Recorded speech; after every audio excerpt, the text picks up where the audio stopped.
2020년 2월입니다.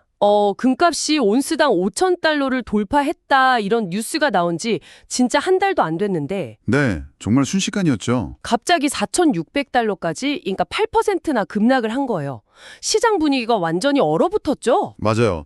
거봐라, 고점이다, 빨리 팔아야 한다 이런 얘기가 막 나오기 시작했고요. 근데 진짜 이상한 건 저희가 오늘 분석할 자료 속 전문가들은 오히려 이제 겨우 시작이다. 진짜 상승장은 지금부터다. 이렇게 얘기를 하고 있다는 거예요. 그렇죠. 아니 8%나 떨어졌는데 이제 시작이라니 이게 대체 무슨 소릴까요? 그게 바로 오늘 이야기의 핵심입니다. 오늘 저희는 이 완전히 다른 두 시각 사이에 숨겨진 진짜 이유를 한번 파헤쳐 보려고 합니다. 보내주신 자료들을 바탕으로 전문가들이 보는 세 가지 핵심 지표, 그리고 2030년까지 이어진다는 이 거대한 흐름의 본질이 뭔지 깊이 있게 들여다보겠습니다. 이걸 이렇게 비유하면 어떨까요? 중요한 건 단기적인 속도가 아니라 현재의 위치거든요. 위치요? 네, 예를 들어 서울에서 부산까지 차를 몰고 가는데 대전 근처에서 잠깐 시속 200km로 달렸다고 해서 이제 부산 거의 다 왔다 이렇게 생각하진 않잖아요. 그쵸. 오히려 이제 본격적으로 달리는구나 하겠죠. 바로 그겁니다. 지금 금값의 위치가 바로 그 대전쯤일 수 있다는 거예요.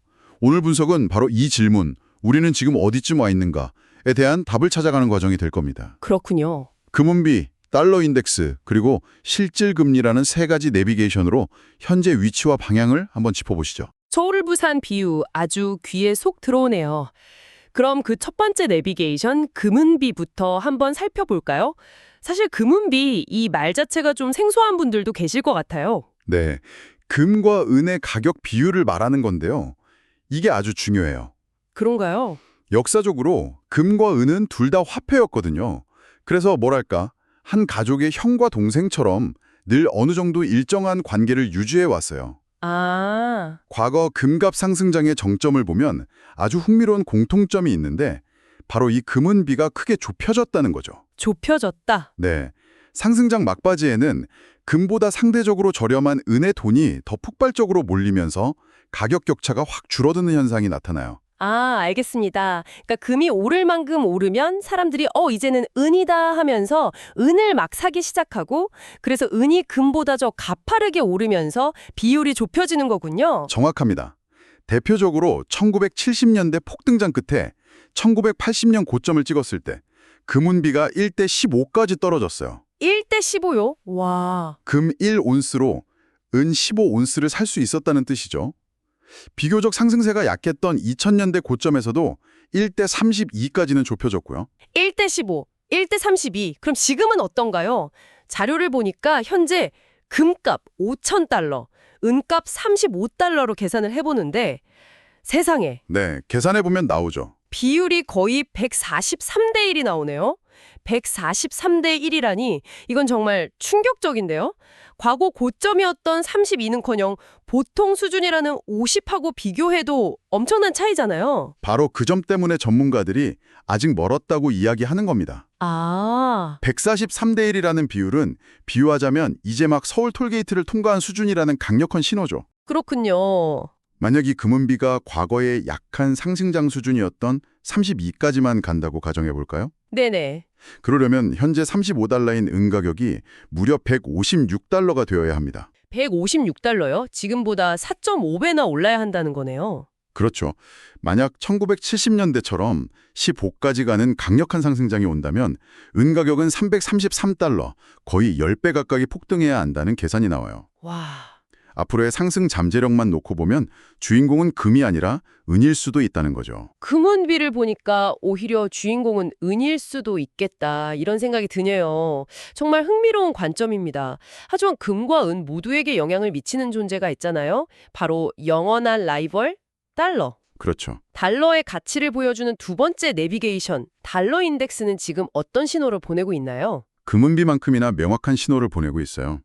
역사적으로 금값의 고점은 거의 예외 없이 달러 인덱스의 저점과 일치했거든요.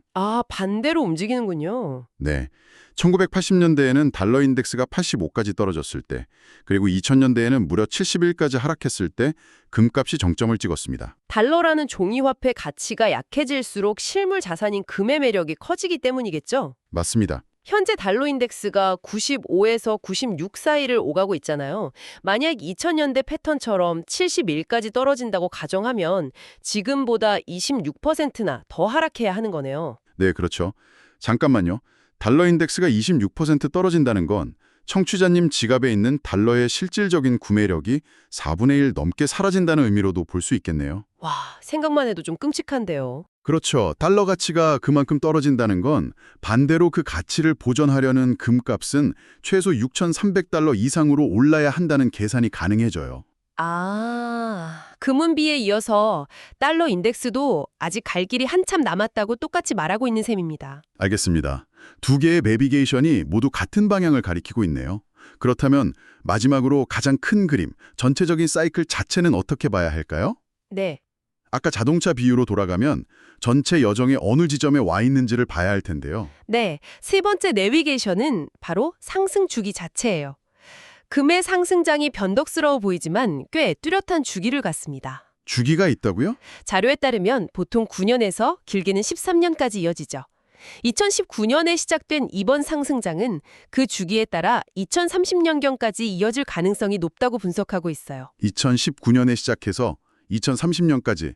그러면 2026년인 지금은 전체 여정의 딱 중간 지점을 막 지난 셈이네요. 맞습니다. 비유하자면 대전을 지나서 이제 본격적으로 가속 페달을 밟는 구간에 접어든 것이라고 볼 수 있겠어요. 맞아요. 그리고 그 점을 뒷받침하는 아주 중요한 데이터가 바로 실질 금리의 패턴이에요. 실질 금리요. 네, 명목 금리에서 물가 상승률을 뺀 진짜 이자율을 말하는데 금값과는 거의 완벽하게 반대로 움직이는 가장 중요한 지표 중 하나예요. 아, 그렇군요. 과거 금 상승 사이클을 보면 이 실질 금리가 세 번의 큰 파동을 그리면서 저점을 계속 낮추는 패턴을 보였어요. 지금은 그 세 번의 파동 중 첫 번째 저점을 지나 두 번째 저점으로 향하는 과정에 있다는 분석입니다. 그렇다면 아직 상승의 힘이 충분히 남아있다는 신호군요. 아주 많이 남아있다는 가장 강력한 신호인 셈이죠. 그렇군요. 금은비, 달러 인덱스, 상승 주기와 실질 금리 패턴까지 세 가지 신호가 모두 한 방향, 즉 아직 상승은 끝나지 않았고 오히려 중반부를 달리고 있다를 가리키고 있네요. 네. 그런데 잠깐만요. 이 모든 상승의 근본적인 동력이 대체 뭘까요?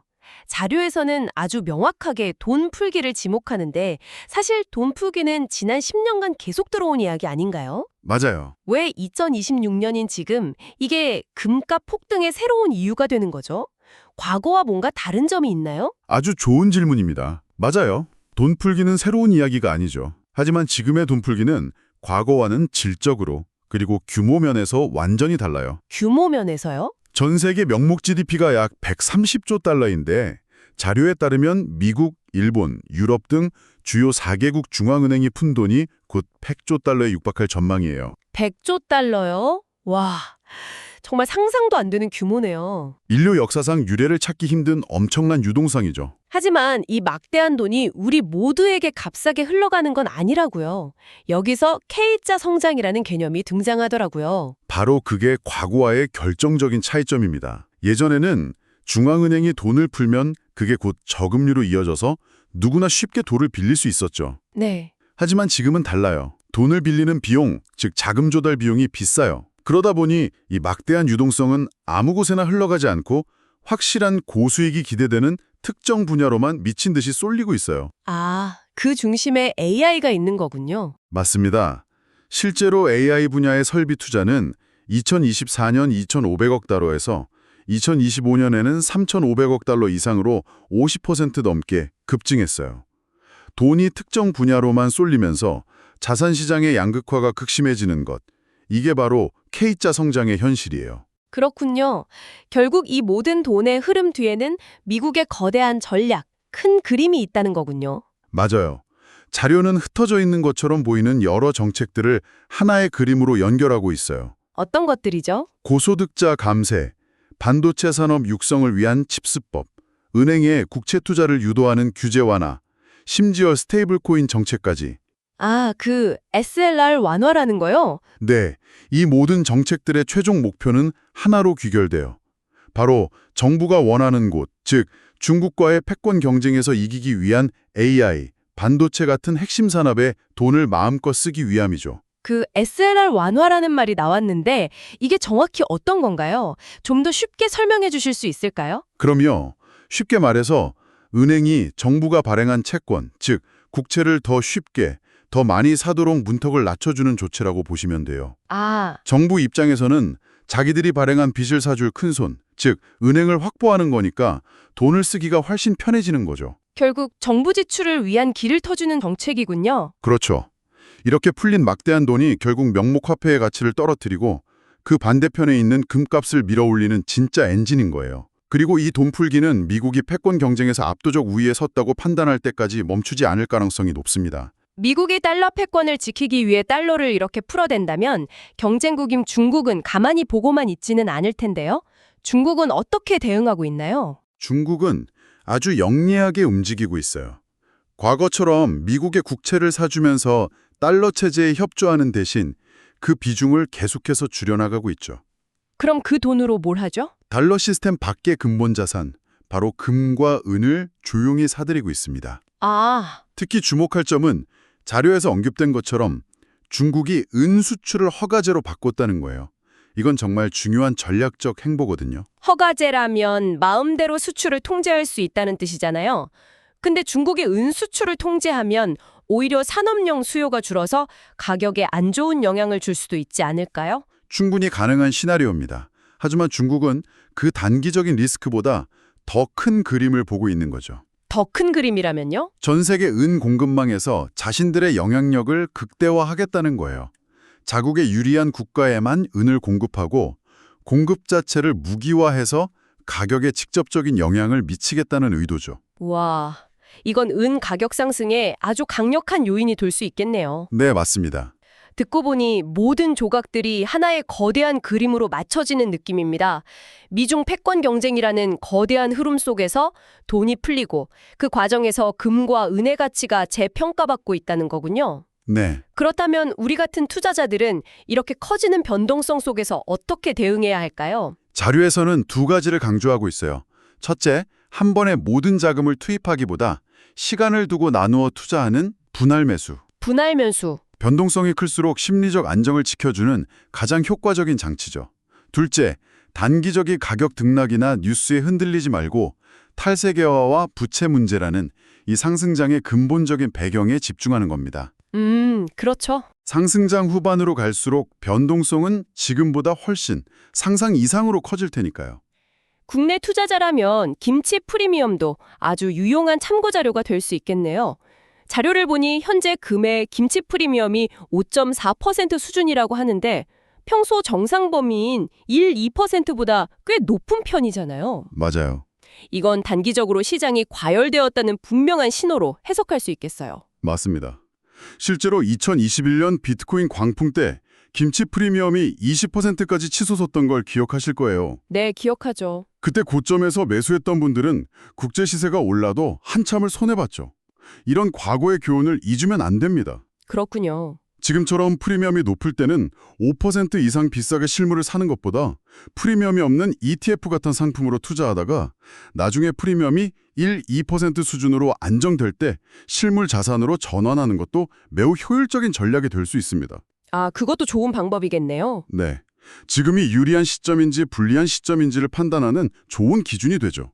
자, 그럼 가장 중요한 질문을 던져봐야겠네요. 결론적으로 지금 금이나 은을 사도 괜찮을까요? 이 질문에 대해 자료에 나온 두 전문가의 의견이 미묘하게 달라서 아주 흥미로웠어요. 그랬죠. 한 명은 아직 멀었다? 2030년까지 갈 것이다 라고 아주 강하게 이야기하고 다른 한 명은 솔직히 지금 가격에 새로 추천하긴 어렵다고 조심스러운 입장을 보이더라고요. 네, 솔직히 좀 혼란스러워요. 한쪽에서는 2030년까지 간다고 하고 다른 쪽에서는 지금 사기 부담스럽다고 하니 청취자님도 저처럼 그래서 지금 사라는 거야? 말라는 거야?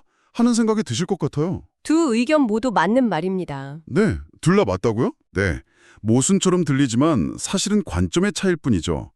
9년에서 13년에 이르는 긴 사이클을 보는 장기 투자자의 관점에서는 지금의 8% 하락은 아주 좋은 매수 기회일 수 있고 여전히 상승 여력이 충분히 남아있는 거예요. 아, 장기적으로 보면요. 그렇죠. 하지만 단기적인 변동성과 5%가 넘는 프리미엄 같은 과열 신호를 중시하는 관점에서는 지금 당장 진입하기 부담스러운 가격대인 거죠. 그렇군요. 결국 이 질문은 당신이 10년 뒤를 보고 투자하는 장기 투자자인지 아니면 1년 안에 수익을 노리는 단기 투자자인지 스스로에게 먼저 물어봐야 한다는 의미예요. 당신의 시간 관점이 곧 답이 되는 거죠. 오늘 이야기 한번 정리해 보겠습니다.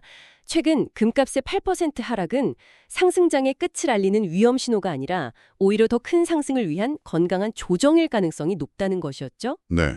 우리는 전문가들이 사용하는 세 가지 내비게이션, 즉 금온비, 달러 인덱스, 실질 금리 패턴을 통해 아직 상승 사이클의 중반부를 달리고 있음을 확인했어요. 그리고 그 배경에는 전례 없는 규모의 글로벌 유동성 공급과 패권을 둘러싼 지정학적 움직임이라는 거대한 흐름이 자리하고 있었고요. 맞아요. 그리고 자료는 마지막에 아주 의미심장한 경고를 남겨요. 어떤 경고죠? 곧 짐작도 못할 일이 터질 것이라고 말이죠. 그게 바로 본격적인 양적 완화의 시작을 의미해요. 양쪽 완화요? 지금처럼 금리를 조금 내리는 수준이 아니라 중앙은행이 직접 시장에 돈을 헬리콥터처럼 쏟아붓는 단계가 올 것이라는 예측이에요. 만약 그 단계가 시작되면 금값은 지금과는 비교도 안 될 정도로 다시 한번 뛸 것이고 특히 동생격인 은은 금보다 훨씬 더 폭발적으로 오를 수 있습니다. 와, 오늘 우리가 나눈 이야기들이 앞으로 당신이 중요한 판단을 내리는데 훌륭한 나침판이 되기를 바랍니다. 한 가지는 분명해 보여요. 이 거대한 흐름은 이미 시작되었습니다. 당신은 이 변화의 파도에 올라탈 준비가 되셨습니까? 오늘 나눈 이야기가 여러분에게 생각할 거리를 주었다면 긍정적인 피드백을 남겨주세요. 더 듣고 싶은 주제가 있다면 여러분의 의견을 알려주세요. 여러분의 피드백은 다음 이야기를 준비하는 데 큰 도움이 될 겁니다. 다음 이야기들을 놓치지 않으려면 구독과 알림을 설정하세요. 여러분의 선택 하나하나가 여러분의 삶을 만들 겁니다.